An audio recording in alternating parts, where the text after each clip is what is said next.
When I was about 12 or 13, we carried a ghetto blaster everywhere we went in the early 80s and played Diver Down, Iron Maiden, Judas Priest, Billy Squire.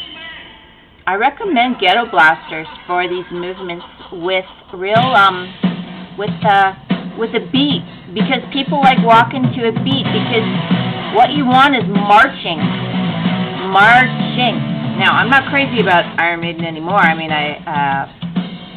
because I think that they kind of sold out a little bit, but the point is, we liked it because the lyrics are, I'm not a prisoner, I'm a free man, and my blood is my own, and so on. I don't care what my past was, I know where I'm going.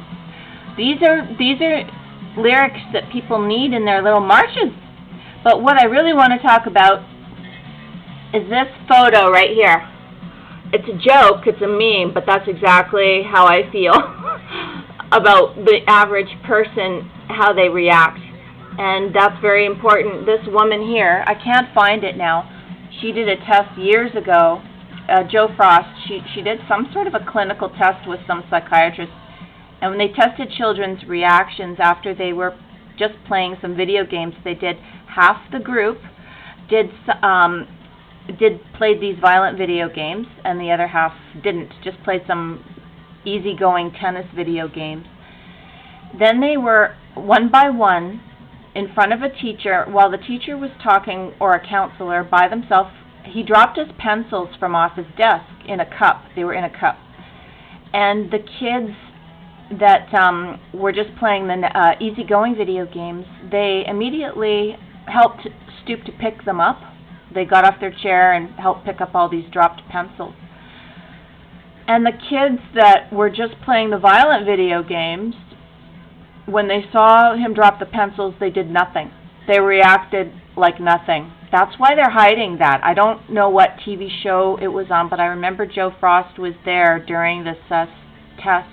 And you can't find this anywhere on the internet now. I can't. And I'm pretty good at finding stuff pretty fast, but I don't have a lot of patience. But this is exactly what they did to people. They knew it.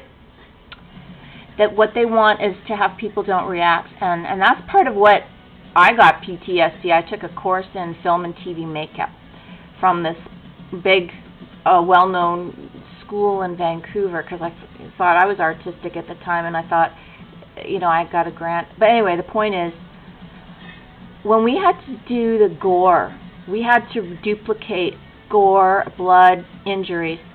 And there was something wrong with the teacher. He was a real sadistic person, but he sent us to these dark websites to go and check it out. And that's when I got traumatized and wondered, what the hell is going on here? We were already in a third world country. This was almost 20 years ago.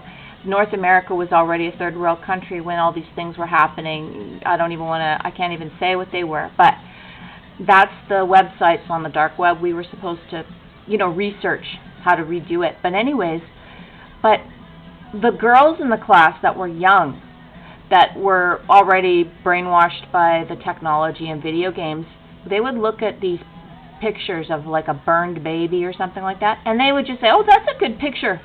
That's a good picture. And I was like, how could you look at that and say that's good? I mean, my mind is always thinking, how the hell did that happen? I don't just think, oh yeah, that's a great picture of a festering wound. But that's where we are if we don't smarten up, because sure, there's plenty of people awake, but why do we have to be surrounded by this? This is called the thanatos, people that love death. Everyone is in a death drive, thanatos, death wish. I'm not a fan of Freud, but the world is in a death spiral. And the ones that are alive are just, yuck.